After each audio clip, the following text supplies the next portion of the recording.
بسم الله الرحمن الرحيم إن الله وملائكته يصلون على النبي يا أيها الذين آمنوا صلوا عليه وسلموا تسليما وبعد فلي الصلاة والسلام عليك سيدي يا رسول الله وعلى آلك وأصحابك يا سيدي يا رحمة رب العالمين الصلاة والسلام عليك يا سيدي يا محبوب رب العالمين وعلى آلك وأصحابك يا سيدي يا خاتم الأنبياء والمرسلين۔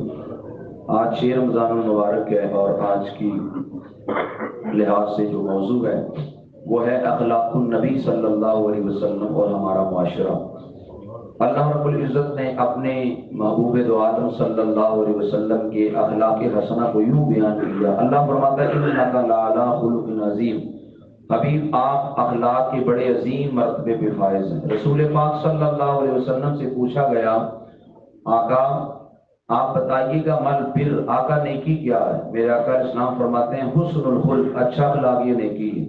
آقا گناہ کیا ہے؟ فرمایا ما حاک فی صدرک وکرہت ان یطلع علیہ الناس، فرمایا گناہ کی تعریف یہ ہے کہ جو تیرے دل میں کھٹکے اندر سے آواز ہے یہ صحیح نہیں ہے، اور اگلا خیال یہ آ جائے کہ اب کام تو میں نے کر دیا ہے یہ کسی کو پتہ نہ چلے، تو فرمایا یہ گناہ ہے۔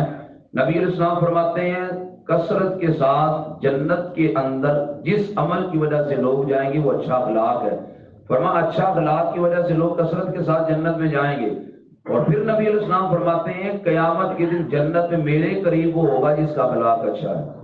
یاد رکھیں ہمارے ہاں اخلاق کا دائرہ کار بڑا تنگ کر دیا گیا ہے۔ ہمارے ہاں اخلاق کا مطلب یہی سمجھا جاتا ہے کہ کسی سے اچھا بولنا، میٹھا بولنا یہ اخلاق ہے، حالانکہ اخلاق کا دائرہ کار بڑا وسیع ہے۔ جو بندہ اپنے وعدے کا پکا ہے وہ اخلاق کے اوپر عمل کر رہا ہے۔ فرمایا جو مومن ہوتا ہے وہ وعدے کا پکا ہوتا ہے، جو مومن ہوتا ہے وہ امانت دار ہوتا ہے، جو مومن ہوتا ہے وہ حیادار ہوتا ہے، جو مومن ہوتا ہے وہ کسی کو تکلیف نہیں دیتا۔ یہ ساری اخلاق حسنہ کے اندر چیزیں آتی ہیں۔ رسول پاک صلی اللہ علیہ وسلم کی زندگی کو اگر دیکھیں تو ہر لحاظ سے امت کے لیے نمونہ ہے، ہر لحاظ سے اس کے اندر نفع ہے۔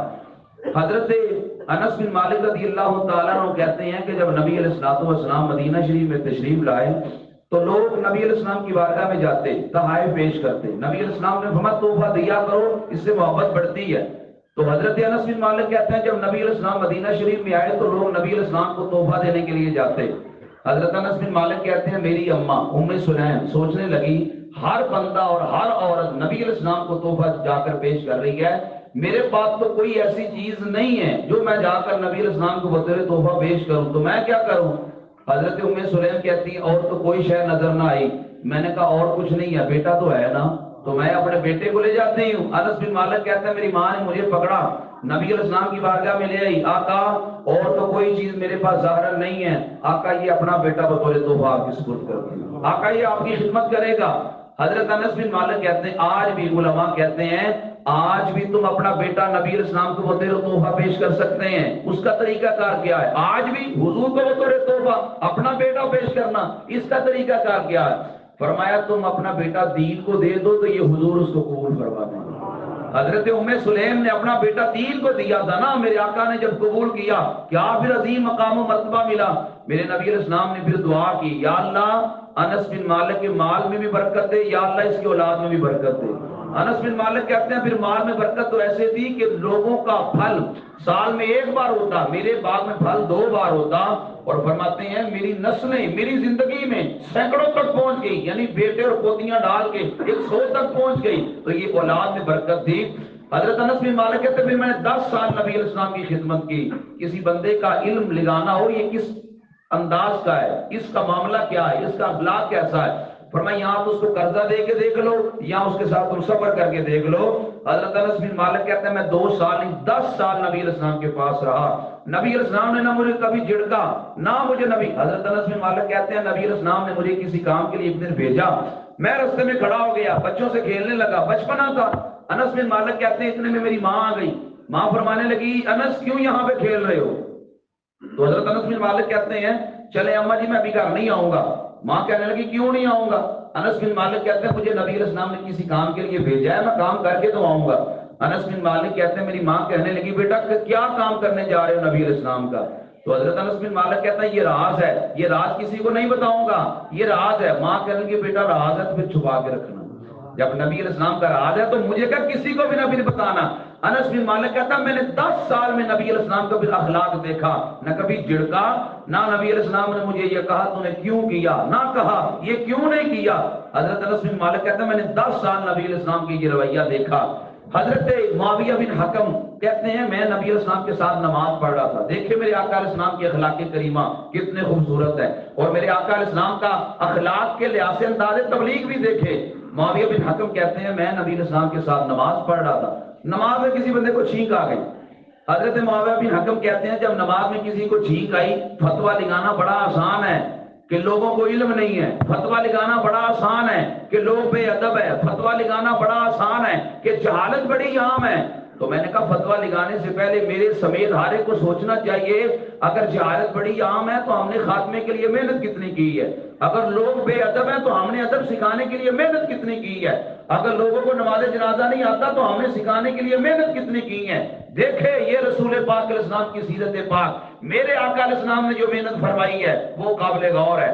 معاویہ بن حکم کہتے ہیں کہ بندے کو چھینک گئی نماز میں نے نماز میں کہہ دیا یرحمک اللہ، جماعت میں جواب دے دیا اسے. جب نماز میں جواب دے دیا تو فرماتے ہیں میرے ساتھ جو نماز میں کھڑے تھے وہ گور کے مجھے دیکھنے لگے.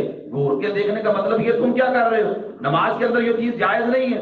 معاویہ بن حکم کہتے ہیں جب میں نے دیکھا کہ وہ مجھے گور کے دیکھ رہے ہیں تو میں نماز میں کہنے لگا تو آپ کو کیا مسئلہ ہے، کیوں مجھے نماز میں گور کے دیکھ رہے ہو. معاویہ بن حکم کہتے ہیں پھر ان لوگوں نے اپنا ہاتھ ران پہ مارا، مقصد یہ تھا کہ اس کو خاموش رہنا چاہیے اور آگے سے باتیں کر رہا ہے. معاویہ بن حکم کہتے ہیں مجھے سمجھ آئی کہ یہ اشارہ کر رہے ہیں نماز خاموشی سے پڑھو. معاویہ بن حکم کہتے ہیں نماز تو میں نے لی پڑھ. نبی علیہ السلام نے جب سلام پھیرا، اب سنیں راوی کے حضرت معاویہ کے اپنے جو جملے ہیں، آپ فرماتے ہیں جب نبی علیہ السلام نے سلام پھیرا مجھے بلایا، فابی ابی ہوا و امی، حضرت معاویہ کہتے ہیں میری ماں بھی آپ پہ قربان، میرے باپ بھی آپ پہ قربان، ما رأیت معلما قبلہ ولا بعدہ احسن تعلیما منہ. فرماتے لوگوں قسم بخدا میں نے حضور سے پہلے نہ حضور کے بعد آپ جیسا دین سکھانے والا نہیں دیکھا. کیا کیا حضور علیہ السلام نے، کہتے ہیں فواللہ اللہ کی قسم ما قہرنی، حضور نے مجھے جھڑکا نہیں ہے، ولا ضربنی مجھے مارا نہیں ہے، ولا شتمنی مجھے برا نہیں کہا. تو کیا کہا، فرمایا ان هذه الصلاۃ لا يصلح فيها شيء من كلام الناس. فرمایا بندہ خدا کی نماز ہے، نماز میں بندوں کا کلام نہیں کرتے، فرمایا لوگوں سے گفتگو نہیں کرتے، یہ نماز ہے. اب اس سے بھی آگے وہ مشہور حدیث پاک کہ جس کے اندر قبیلہ بنو سلیم کا ایک شخص نبی علیہ السلام کی بارگاہ میں گو کا شکار کر کے لاتا ہے اور آ کر کہتا ہے یہ مجمع کس کا لگا ہے. صحابہ کہتے ہیں ادب سے بولو یہ رسول پاک علیہ السلام کا مجمع ہے. یوں اپنی آستین سے گو پھینکتا ہے، کہتا ہے گو کلمہ پڑھے گی ان کا، گو ان کی نبوت کا اعلان کرے گی تو میں بھی مانوں گا. نبی علیہ السلام نے پھر گو سے پوچھا گو کس کی عبادت کرتی ہے، اس نے کہا میں رب کی عبادت کرتی ہوں. نبی علیہ السلام فرماتے مجھے جانتی ہے کون ہوں، اس نے کہا جی میں جانتی ہوں. فرمایا بتا میں کون ہوں. گو کہنے لگی انت رسول رب العالمین و خاتم النبیین، آپ اللہ کے رسول بھی آخری نبی بھی ہیں. اتنے بعد لفظ بولے وہ عربی کلمہ پڑھ گیا. جب وہ کلمہ پڑھتا ہے تو میرے آقا صلی اللہ علیہ وسلم اسے کیا ارشاد فرماتے ہیں، فرمایا لا يقبلہ اللہ الا بصلاۃ، فرمایا اللہ دین قبول نہیں کرتا جب تک بندہ نماز نہ پڑھے، ولا يقبل اللہ الصلاۃ الا بقرآن، اور فرمایا نماز قبول نہیں ہے جب تک نماز میں قرآن نہ پڑھے. میرے آقا علیہ السلام کی شان نبوت دیکھیں، میرے آقا کہہ سکتے تھے، غور کیجیے گا، کہہ سکتے تھے اے ابو بکر و عمر اس بندے نے کلمہ پڑھا ہے، اس کو لے جاؤ ادھر بٹھاؤ اور اس کو دین سکھاؤ، اس کو نماز پڑھنا سکھاؤ کہ یہ کام کرنا کیسے ہے. حضور کے کتنے غلام تھے، کسی کو اشارہ کرتے لوگ جان بھی پیش کرنے کو تیار ہو جاتے. لیکن میرے آقا علیہ السلام اس صحابی کو قریب کرتے ہیں اور قریب کر کے میرے آقا علیہ السلام اسے ارشاد فرماتے ہیں انا، حضور علیہ السلام ارشاد الحمدللہ الفاتحہ، حضور علیہ السلام اسے سورہ فاتحہ سکھاتے ہیں. حضور فرماتے ہیں نماز پڑھنی ہے یا تجھے سورہ فاتحہ سکھاؤں، حضور مجھے سورہ فاتحہ سکھاتے ہیں. وقل هو اللہ احد، پھر حضور سورہ اخلاص اسے سکھاتے ہیں. پھر نبی علیہ السلام فرماتے ہیں یہ چیزیں جب حضور سے سکھاتے ہیں تو کہتے ہیں آقا اتنا خوبصورت شعر تو میں نے کبھی نہیں سنا، یعنی قرآن کو شعر کہا میں نے کبھی نہیں سنا. میرے آقا علیہ السلام فرماتے ہیں یہ شعر نہیں ہے، یہ کائنات کے رب کا کلام ہے، اسے شعر نہ کہو. نبی علیہ السلام پھر فرمانے لگے او بندہ خدا وَإِذَا قَرَأْتَ قُلْ هُوَ اللَّهُ أَحَدٌ مَرَّةً فَكَأَنَّمَا قَرَأْتَ ثُلُثَ القرآن، فرمایا کہ جو بندہ ایک بار سورہ اخلاص پڑھے گا اللہ تہائی قرآن کا اجر عطا کرے گا. اور پھر نبی علیہ السلام نے فرمایا جو قل هو اللہ 3 بار پڑھے گا اللہ اسے پورے قرآن کا اجر عطا کرے گا۔ اور پھر عراقی بولا، وہ کہنے لگا اگر 3 بار سورہ اخلاص پڑھے پورے قرآن کا اجر ہے تو کہنے کا نعم الالہ الہنا، ہمارا رب تو ہمارا رب ہے۔ کیا کہنے لگا؟ سر ہلا کے، ہمارا رب تو ہمارا رب ہے۔ کیا؟ یقبل الیسیر ویؤتی الجزیر، تھوڑی شے قبول کر کے اجر زیادہ عطا کرتا ہے۔ اب 3 بار سورہ اخلاص پڑھنے کے وقت کتنا کو لگتا ہے، اجر اللہ کتنا بڑا عطا کر رہا ہے۔ نبی کریم علیہ السلام نے جب اسے یہ سکھایا تو نبی کریم صلی اللہ علیہ وسلم نے یہ چیزیں اسے سکھائیں اور یہ چیزیں اسے بتلائیں کہ نماز پڑھتے کیسے ہیں، نماز کا طریقہ کار کیا ہے۔ یہ میرے آقا علیہ السلام کا انداز تبلیغ تھا، حضور سکھاتے تھے، نبی علیہ السلام محبت کرتے تھے، یہ نبی کریم صلی اللہ علیہ وسلم کا انداز تبلیغ تھا۔ اب اس سے بھی آگے بڑھیے گا، نبی کریم علیہ السلام کا مجمع لگا، صحابہ بیٹھے ہیں، ایک شخص نبی علیہ السلام کی بارگاہ میں، ضروری نہیں ہے کہ سامنے والا جو بھی بات کرے وہ آپ کے مزاج کے مطابق ہی ہو، وہ آپ کے مزاج کے خلاف بھی ہو سکتی ہے۔ آپ نے اس کو بتلانا ہے، اس کو سمجھانا ہے بھائی دین کیا ہے، اسلام کیا ہے۔ سنے میرے آقا علیہ السلام کی بارگاہ کا تقدس ہے کہ کس قدر بڑا ہے۔ ایک شخص آتا ہے نبی علیہ السلام کی بارگاہ میں اور آ کے کہتا ہے آقا میں آپ کی بارگاہ میں آیا ہوں کہ آپ مجھے زنا کی اجازت دے دیں۔ یہ جملے جب مجمع صحابہ میں بول رہا ہے، صحابہ لپ کے اس کی طرف، میرا آقا فرمانا کہ ٹھہر جاؤ۔ حضور علیہ السلام کا اخلاقی حسنہ دیکھے، میرے آقا علیہ السلام نے اسے قریب کیا، میرے آقا قریب کر کے فرمانے لگے کہ آپ تو چاہتا ہے یہ کام کو تیری ماں سے کرے، یہ کیسے ہو سکتا ہے؟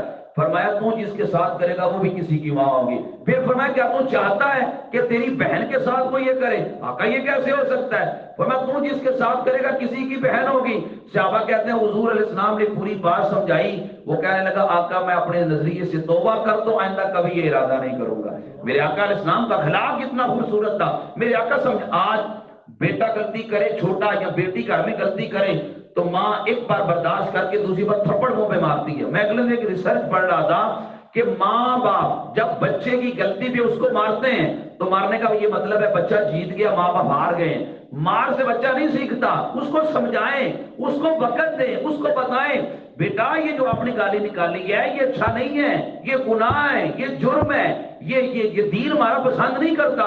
ہم جس نبی کی امتی ہیں انہوں نے ہمیں اس سے منع کیا ہے، ہم نے بتانا تھا، لیکن نبی علیہ السلام دیکھیں لوگوں کو بتا رہے ہیں، لوگوں کو سمجھا رہے ہیں۔ یہ میرے آقا کا اخلاق حسنہ تھا۔ میں بارہا کہتا ہوں زندگی کے اندر ہمارے نظریے کے مخالفت پہ جو اترتا ہے، اصل میں نا دنیا میں ہم ایسے بندے کو تلاش کرتے ہیں ہر وقت کہ جس میں غلطی کوئی نہ آئے، ہم یار بھی اس کو بنانا چاہتے ہیں جو غلطیوں سے پاک ہو۔ نتیجہ یہ نکلتا ہے دنیا میں ہم اکیلے رہ جاتے ہیں۔ بھائی دنیا میں اکیلے تو ہے جو غلطیوں سے پاک ہے، اور تو کوئی بھی نہیں ہے جو سامنے۔ ایک امام غزالی روایت نقل کرتے ہیں، فرمایا سامنے والے کے آنکھوں کے تنکے بھی نظر آتے ہیں لیکن اپنی آنکھوں کے شدیر بھی نظر نہیں آتے، اپنے اندر بڑے بڑے گناہ ہوتے ہیں وہ بندے کو نظر نہیں آتے، سامنے والے کی چھوٹی سی غلطی بھی بندے کو نظر آتی ہے۔ میں اس لیے بارہا کہتا ہوں میرے آقا علیہ السلام کی زندگی میں عفو و درگزر بہت بڑا ہے۔ یہ حضور کا اخلاق ہے کہ جو اپنے مخالفت پہ تھے میرے آقا علیہ السلام نے ان کو بھی معاف کیا، حضور علیہ السلام نے درگزر کیا۔ آج معاشرے کے اندر ہم درگزر کرنا سیکھیں گے تو ہم خوشحال زندگی گزاریں گے، ہمارے یارانے بھی پروان چڑھیں گے، ہماری رشتہ داریاں بھی پروان چڑھیں گی، ہمارے ہمسائے کی دوستیاں بھی پروان چڑھیں گی، ہم زندگی میں خوشحال زندگی بھی گزاریں گے۔ کب؟ جب ہم درگزر کرنا سیکھیں گے۔ میرے آقا صلی اللہ علیہ وسلم نے امت کو یہی تو سکھایا ہے۔ نبی علیہ السلام ایک جنگ سے واپسی تشریف لا رہے تھے، گرمی بڑی شدید تھی، دھوپ شدت کی تھی، صحابہ کو سایہ تلاش کر رہے تھے، سایہ درختوں کا مل گیا، صحابہ کرام نے اپنے لیے جگہوں کا انتخاب کر لیا آرام کچھ کرنے کے لیے۔ ایک درخت کے نیچے نبی علیہ السلام بھی آرام فرمانے لگے۔ نبی علیہ السلام آرام فرما رہے تھے، ایک مشرک جس کا نام تھا حارث، غوث بن حارث، وہ غورث بن حارث نامی مشرک آیا نبی علیہ السلام کی بارگاہ میں اور آ کر دیکھا کہ سارے صحابہ دور دور آرام کر رہے ہیں، نبی علیہ السلام اکیلے آرام کر رہے ہیں۔ اس نے نبی علیہ السلام کی تلوار پکڑی، بے نیام کی، نبی علیہ السلام بیدار ہو گئے۔ نبی کریم علیہ السلام کو تلوار بے نیام کر کے سونپ کے کہنے لگا کون آپ کو مجھ سے اب بچائے گا؟ میرے آقا علیہ السلام بڑے پر اطمینان لہجے میں فرمانے لگے مجھے میرا رب بچائے گا۔ اتنے لفظ بولے وہ کانپنے لگا، تلوار ہاتھ سے گر گئی۔ نبی علیہ السلام نے تلوار پکڑی، آپ نے یوں سونپی، فرمایا بتا تجھے کون بچائے گا؟ کہتا جی کوئی بھی نہیں۔ میرے آقا علیہ السلام فرمانے لگے بتا تیرے ساتھ کیا سلوک کروں؟ وہ کہنے لگا آپ وہی سلوک کریں گے کہ جو غالب آنے والا اچھا سلوک کرتا ہے۔ فرمایا جا، درگزر کیا، حالانکہ اس کا رویہ برا تھا، میرے آقا علیہ السلام نے اس کے باوجود اس کو معاف کر دیا۔ اب اس سے بھی اگلی روایت سنیں. حضرت انس بن مالک رضی اللہ تعالیٰ عنہ آپ کہتے ہیں کہ نبی علیہ السلام کی بارگاہ میں ایک بدوی آیا. نبی علیہ السلام نے ایک چادر اپنے گلے مبارک میں ڈالی تھی کہ جس کے جو حاشیے تھے وہ موٹے موٹے تھے، یعنی موٹی چادر نبی علیہ السلام نے ڈالی تھی. ایک اعرابی آیا، حضرت انس بن مالک کہتے ہیں نبی علیہ السلام جا رہے ہیں تو اس نے نبی علیہ السلام کی وہ چادر پکڑی اور یوں گردن سے دبائی کہ جب اس نے چھوڑی حضور کی گردن مبارک میں نشان پڑ گئے. حضرت انس بن مالک کہتے ہیں نبی علیہ السلام کو آگے کہتے ہیں اللہ نے آپ کو اتنا مال دیے وہ ہمیں بھی ادا کرے اس سے. نبی کریم صلی اللہ علیہ وسلم اسے ارشاد فرمانے لگے تو کیا چاہتا ہے؟ اس نے کہا جی آپ کو اللہ نے جو مال دیا آپ ہمیں بھی دیں. نبی کریم صلی اللہ علیہ وسلم ارشاد فرمانے لگے یہ جو تو نے میری گردن پہ کپڑا تھا اس کو دبایا، فرمایا میں تو تجھ سے اس کا بدلہ لوں گا. کہنے لگا نہیں ہرگز نہیں، آپ بدلہ نہیں لیں گے. میرے آقا علیہ السلام فرمایا کہ کیوں بدلہ نہیں لوں گا؟ وہ کہنے لگا آپ برائی کا بدلہ برائی سے نہیں لیتے. میرے آقا مسکرا پڑے، مسکرا کے فرمانے لگے انس جاؤ ادھر سے اونٹ لو، جتنے کو جو آتے ہیں بار بار اس کو دے دو. اب اس کا رویہ دیکھیں، یہ ہے میرے آقا علیہ السلام کا اخلاق. تیرے خلق کو حق نے عظیم کہا، تیرے خلق کو حق نے جمیل کہا، کوئی ترسا ہوا ہے نہ ہوگا شہا، تیرے خالق کو حسن و ادا کی قسم. اب حضور علیہ السلام پہ لبید بن عاصم نامی شخص جادو کرواتا ہے. اللہ تعالیٰ سورہ فلق اور سورہ ناس کا نزول فرماتا ہے. نبی علیہ السلام کو وحی کے ذریعے بتایا جاتا ہے فلاں بدبخت نے آپ کے ساتھ یہ کام کیا. میرے آقا علیہ السلام اسے سزا دینا تو درکنار، میرے آقا جھڑکتے تک بھی اس کو نہیں ہے. فرمایا جو اس کا کام تھا وہ اس نے کیا، اللہ نے مجھے باکمال بنا کے بھیجا ہے. حضور نے پھر بھی درگزر سے کام لیا. اگر آپ نے اس سے بھی بڑی کوئی چیز دیکھنی ہو، خیبر سے واپسی پر میرے آقا صلی اللہ علیہ وسلم کے پاس ایک خاتون آتی ہے اور کہتی ہے میں نے آپ کی دعوت کرنی ہے. میرے آقا علیہ السلام اس کی دعوت کو قبول فرماتے ہیں. حضور علیہ السلام کو بکری کی دستی بڑی پسند تھی، وہ بکری کی دستی میں زہر ملا کے نبی علیہ السلام کو دیتی ہے. نبی علیہ السلام جب لقمہ لیتے ہیں حلق سے نیچے اترتا ہے اثر اس کا، وہ لقمہ بھول پڑتا ہے. آقا مجھے پھینک دیجیے مجھ میں زہر ہے. نبی علیہ السلام اس عورت کو بلاتے ہیں، بلا کر پوچھتے ہیں تو نے زہر ملایا اس میں؟ وہ کہتی ہیں ہاں میں نے زہر ملایا. میرے آقا علیہ السلام باوجود اس کے کہ تحقیق کر کے پوچھتے بھی ہیں تو نے زہر ملایا، وہ اقرار جرم بھی کرتی ہے. میرے آقا اس کے باوجود اللہ کی رضا کے لیے اس کو معاف کر دیتے ہیں. صاحبوں اس سے بڑھ کے کیا ہمارے لیے حضور علیہ السلام کی زندگی میں سبق ہوگا؟ کتنا بڑا سبق ہے. فرمایا درگزر کرنا سیکھیے. اگر وہ سامنے والا غلطی کرتا ہے آپ اس سے درگزر کریں. فرمایا یہ حضور علیہ السلام کے اخلاق حسنہ ہے.